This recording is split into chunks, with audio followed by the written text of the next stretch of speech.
Hi, my name is Robert. This video is designed to give you step-by-step detailed instructions on completing the task at hand. Please read the comments in the About section of this video. It has valuable information and updates. My YouTube channel has a disclaimer video that I encourage you to watch. And please like, share, and subscribe. I hope you found what you're looking for. Thank you very much for watching.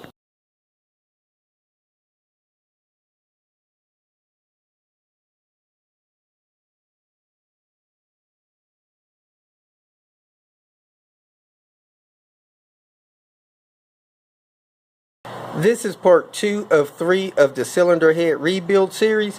You can view part 1 or part 3 by clicking the links in the About comments below. Okay, now I'm going to go ahead and put this on the head, show you how I crank the valve, compress the valve spring seal, and take the valve off. I got the rubber tip against the valve. I got the clamp wrapping up around the head, and I got the plastic piece down into the valve on the top, and I'm getting ready to crank the clamp down. Now the clamp is on there. It's got the spring compressed. You can see the keeper in there, so I put a magnet in there and try to fish out the keepers. Here's one keeper out. The other one should come out just as easy. I can't get the magnet in the other side, so I'm going to try to flip it in on this side. If you can't get the keeper to come out, you have to put a screwdriver in there and spin the keeper around to the side of the magnet. So the keeper won't come out, so I put this screwdriver in there, spin it around a little bit so that the magnet can grab it and pull it out. Now that both keepers is out, I'm going to go ahead and unwind the clamp and the valve should come out. Now that the clamp is out of the way, you use the magnet, you take the spring retainer off, and you pull out the spring. Now you can see down in there and see the valve stem seal and the rest of the valve. So you tilt the head back up, you put your finger over top, on top of the valve, and you push the valve out. So now you got one of the valves out, and it's got some coolant on there, of course, because I had coolant in the exhaust port. Down inside the hole with the valve stem seal is another spring seat.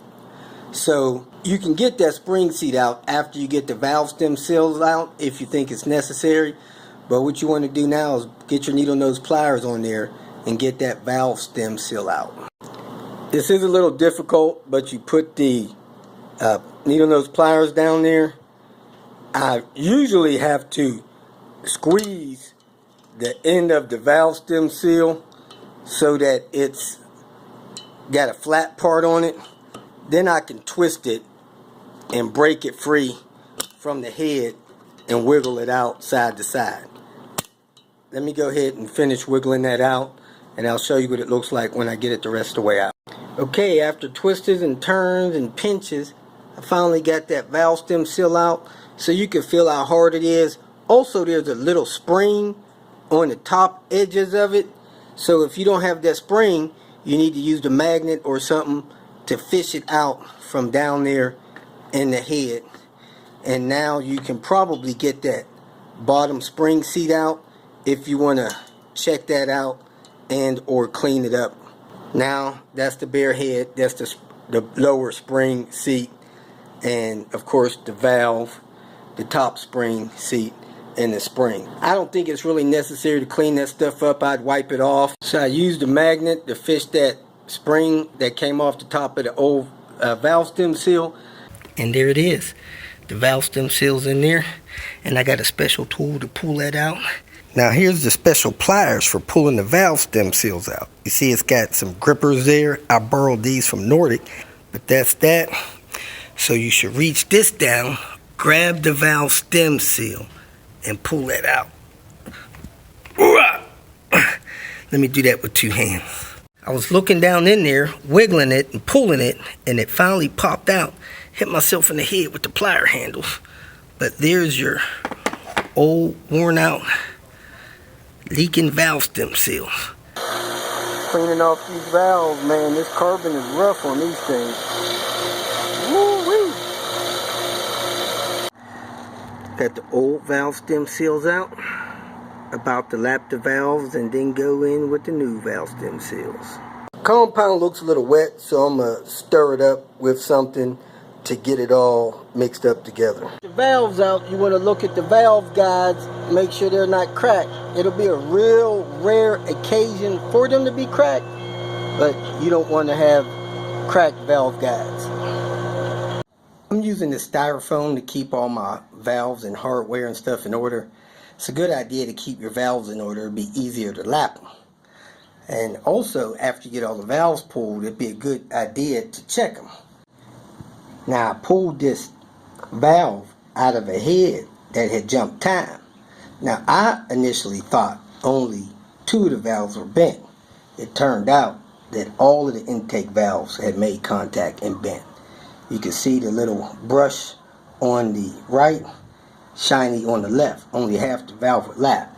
But if you put them in a drill and turn them slowly, you can see if they have a wobble in them. And if they have a wobble like that, the valve was bent. So it's a good idea to check all of your valves, make sure none of them are bent before you go trying to rebuild that head, so you'll know if you need valves or not. So I'm going to take all those valves, put them in the drill, and turn them, make sure none of them is bent. Here's a valve out of the head I just pulled. As you can see, it has no wobble. Straight as an arrow. That's what you want to see. Next thing I'm going to do is lap the valves. I kept the valves in order because they will seat and lap best in the order they were removed from. These are the intake valves. These are the exhaust valves. I wire brushed all of the carbon off of them.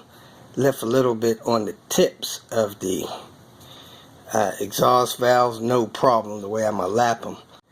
You want to lap all the valves so they seat well and perfectly. You have a little carbon buildup on the seat, and there you get carbon buildup on the seat on the valve.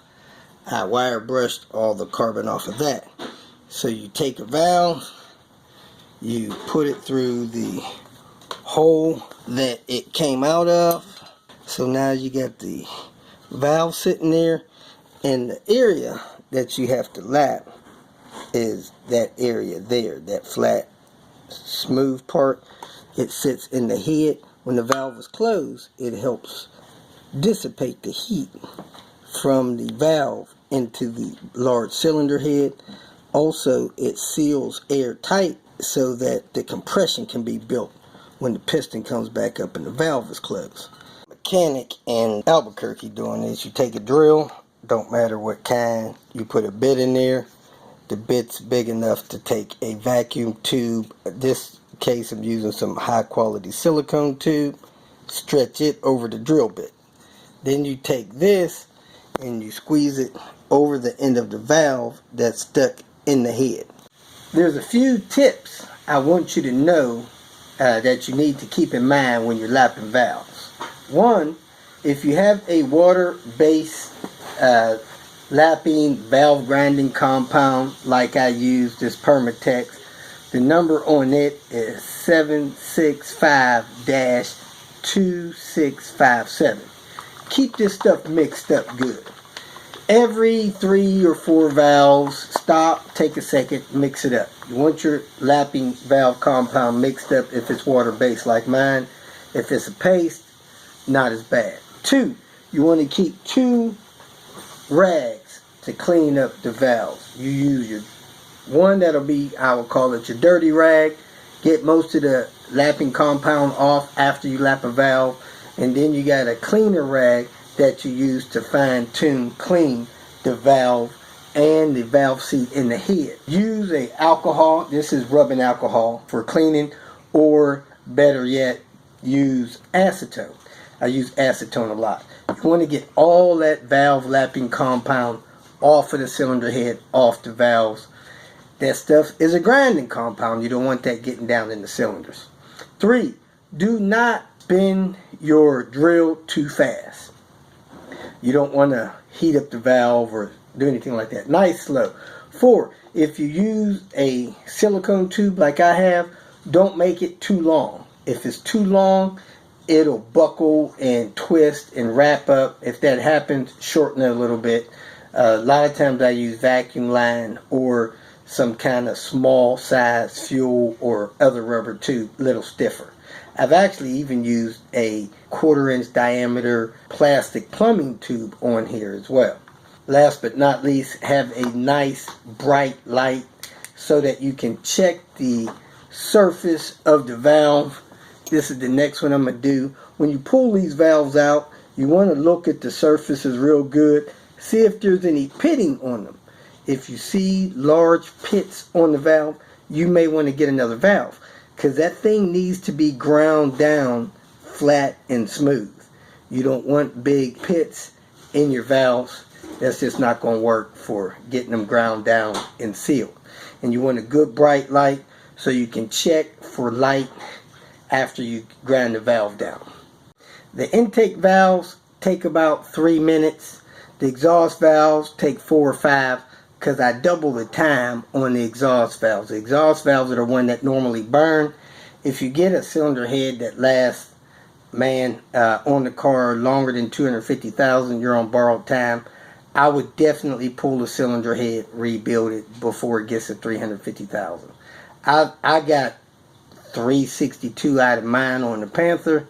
I think I was on borrowed time. My plan was to do 350, but on average you'll probably get 250,000 out of a cylinder head, depending on valve stem seals. Getting old, 20-year-old valve stem seals with all those miles, they just wear out. So let me go ahead, go through this next valve process so you can see. Put the valve through the hole, come on the other side. I work the rubber hose on it. Now I got the valve through there. You could probably see it moving. Get the lapping compound, put it around the flat area, move the valve around, get the lapping compound around there. Now I come in here,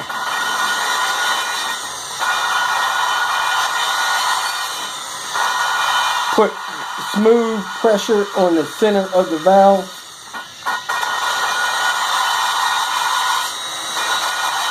Pump it in and out 7 to 10 times.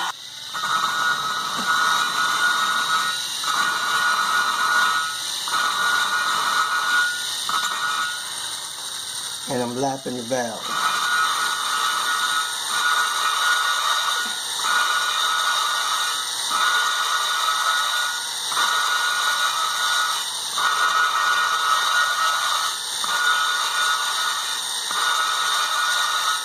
Keep pumping it in and out until the lapping compound basically smooths out and you don't hear any more grinding or feel the grinding while you put pressure on it with your finger.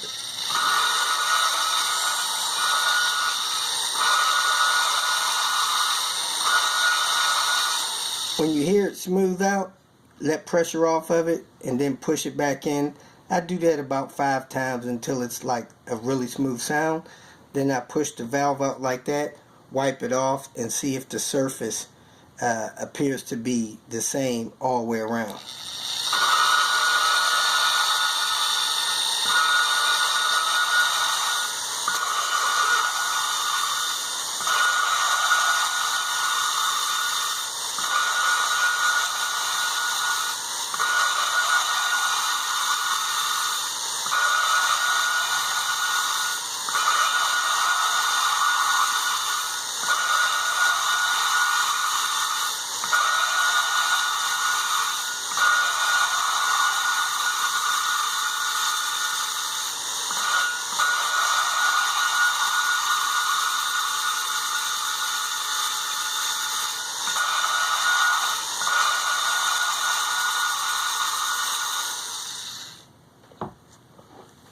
Okay, I should be done lapping that valve. So I'm going to wipe the surface off, wipe the surface in the head off, look at it, make sure they're both nice, matted, and kind of matches, and there's no then because it's an exhaust valve, I'm going to reload that stuff. Again, you want to check the valve real close, make sure it don't have any pitting or nothing on there. If it does, you may want to replace it, or just know you're going to have to lap down past that.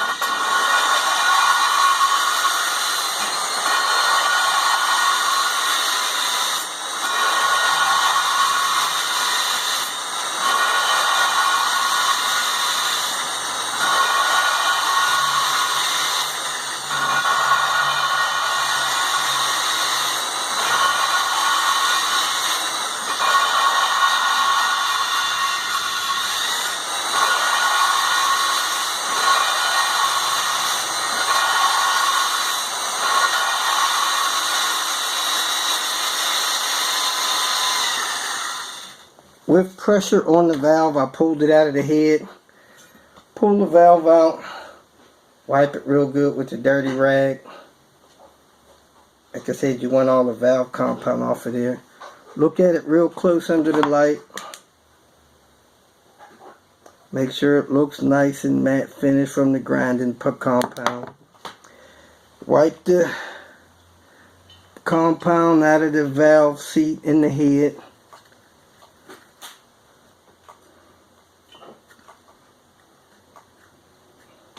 Then take your clean rag, put a little alcohol on it, get the rest of the compound off of the valve.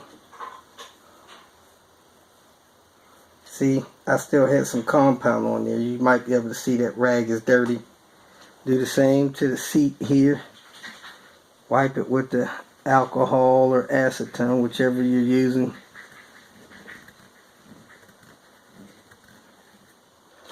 Pop the valve back in there. Nice and firm. Pull on it with a little pressure with your other side of your hand. Put the light on it. Make sure you get no light peeking through. Nice and dark. Running the light over it. I'm good to go on that one. I'm moving on to the next. You gotta realize that I don't care nothing about this soot, carbon buildup, whatever it is, off of these seats. Nobody's going to see that. That's going to happen again as soon as you start the car, start driving it. So that's nothing to worry about. These valves got a seat. You can't have nicks and chips on your valve. I got to look at this little spot right here real close. I don't know if that's a dirt spot or... yeah, it looks like a dirt spot. But you want to make sure that these valves don't have pittings on them. If they do, grind down past the pitting. I think I'm going to grind that one down just a little bit more. I got a little, looks like a freckle on the valve seat. So I'm going to grind it a little bit more just to make sure it's not a pit. Look at that surface real close and make sure that it has that lapped, grinded, matty look on it. You do the same for the valve. You look all the way around the valve, make sure it's got that grinded look, appearance the whole way around that edge of it, so that you know it lapped the whole way around. And you look and you feel for pitted areas. If you feel any pitted areas, which you commonly do on exhaust valves, go ahead and lap it some more. But this valve looks good and lapped. Now we're going to check to see if it's truly lapped and sealed. Ways you can check to see if the valve is sealed. Number one, you can put the valve in, put a little pressure on it, and shine a very bright light on the valve. While you hold pressure on it, you look down in the valve hole. If you see any light shining down into the valve area, like the intake or the exhaust, you know that valve is not lapped. So I don't see any light that way. You can also shine the light in the area like that. You see the light coming out this hole. If there was some of the valve that wasn't lapped, you could probably see the light peeking out around the valve. Flashlight shining in the hole of the valve, and you can see daylight coming around the valve till I close it off. Now you can't see no light shining around it.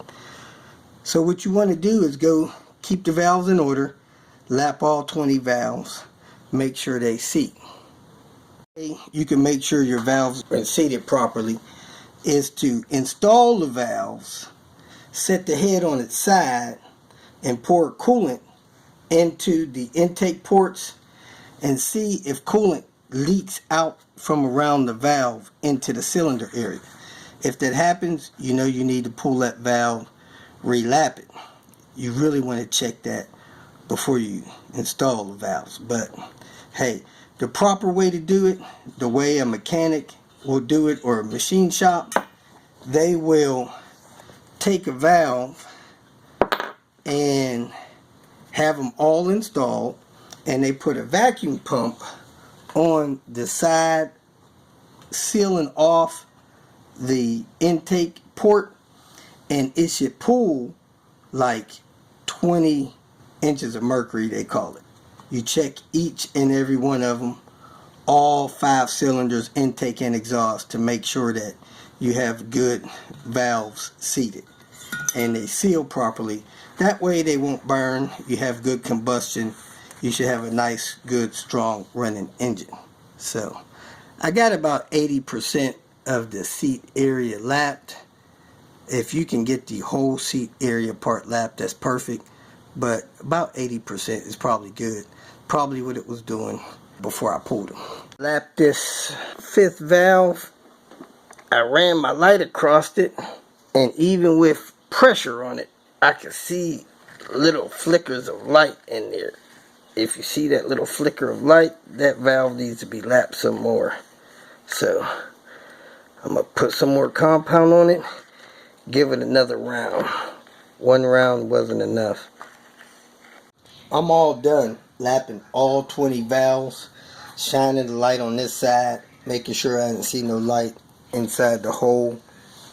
Wiped them all down with alcohol, valves and the seats, and I ended up taking an hour and 45 minutes knocking all the crud off the valves with the wire brush, cleaning all the valves, seating them. You know, this stuff takes about 5 hours, so don't get in a rush. Get it done right. I don't know how much time it takes the machine shop to do it, but you want to get these valves right because you want them to last a good long time. Now I'm going to flip the head over. The next thing you want to do is put this back down in there and then put the new valve stem seal in. Yeah, wipe the crud out of that. When installing the valve stem seals, I said you should use 11 millimeter, but a 10 millimeter actually fits a little tighter. The thing I don't like about the 10 millimeter is when I press it on the valve stem seal, it seems to press on the seal, which may or may not be a big deal. But if you pick it up with the 10 millimeter, you carry it over, you put it in place, pop it in place so that it's firmly seated, and then you could pull it away. I just think that the 10 millimeter may pinch the rubber seal a little bit. It may not. So use the 10 or the 11 millimeter socket. I actually set the valve stem seal down in there with the needle nose pliers. Again, make sure you put that lower valve spring seat in there before you put that valve stem seal on, or you'll be fishing that stuff out of there. Grab the valve stem seal, push it down. It went nice and easy. Push it down until it kind of stops. Now I'm going to use a 10 millimeter socket and an extension and tap it down in there until it clunks. I have the valve stem seal in there. I have the tool on the valve stem seal. Now I'm going to tap it in so you guys can hear the sound that it should make when the valve stem seal is all the way in. So I got the 10 millimeter socket down on it. Put a little extension on it.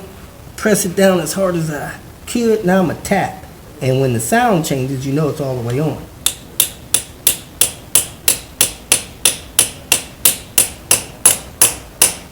It's more solid sound there. So the valve stem seal is all the way on. Got my tool in today, valve stem seal pliers. That's what Amazon said they was, and they came in this package. Don't say nothing about valve stem seals for these funny hoses. Anyway, this is the one I borrowed from Nordic, and this is the one I got in the mail. Tapping valve stem seals down. Somebody said they didn't hear the difference in the sound. So I'm just going to set this here just for sound effects purposes. I'm going to tap the valve, and when it gets down, you'll hear the differences in the noise.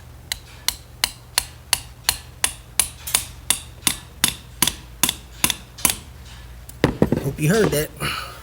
Now that the seal's in place, I'm going to go ahead and tilt the head, stick the valve back through there, and then I'm going to get ready to put the spring over it, put the last spring cap on it, and then I'm going to compress the cap to put the keepers back on the valve. This is the toughest part of the job. Now you see the grooves in the valve, and you have these keepers in there that you have to get back in place. Now the keepers only go in one way. So when you look at the keepers, they have the two grooves in there, and they're kind of shaped like a cone. The big part of the cone goes up top, the small part of the cone goes on the bottom, and you got to get those grooves to fall in the grooves of the top of the valve. Extremely hard to do that, so what I do is I use some grease, because of course the grease will dissolve under heat.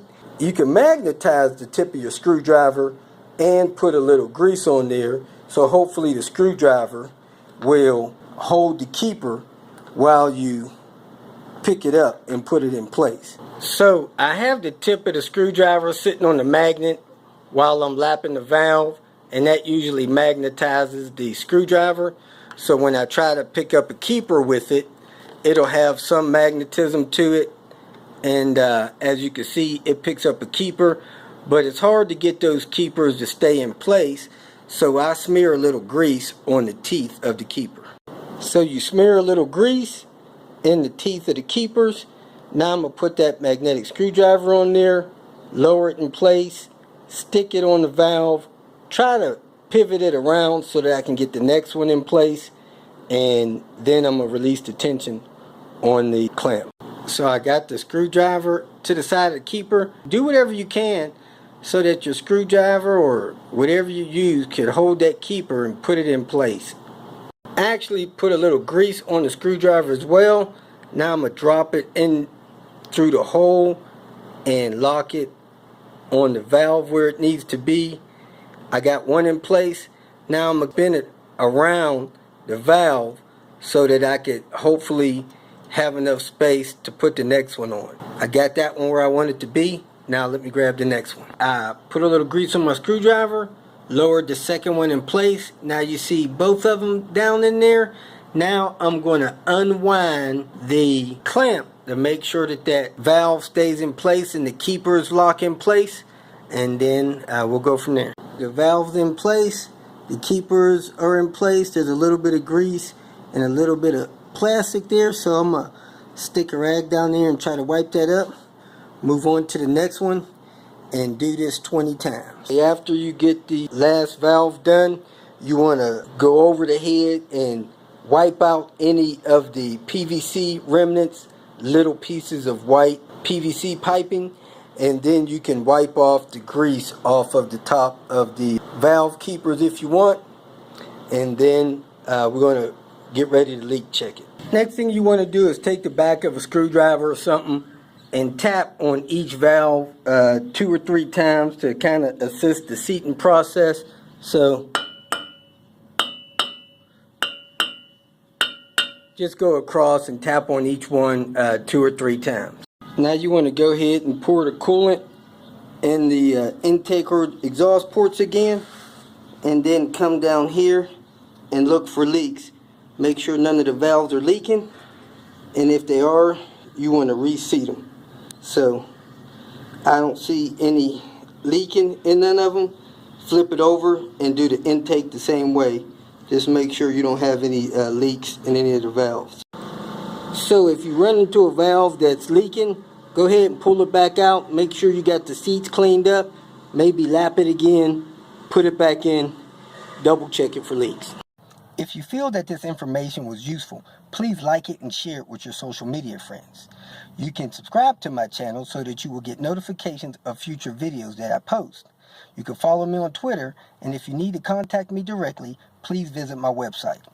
And if you have any questions, leave them below, and someone or myself will reply to them. Again, thank you very much for watching.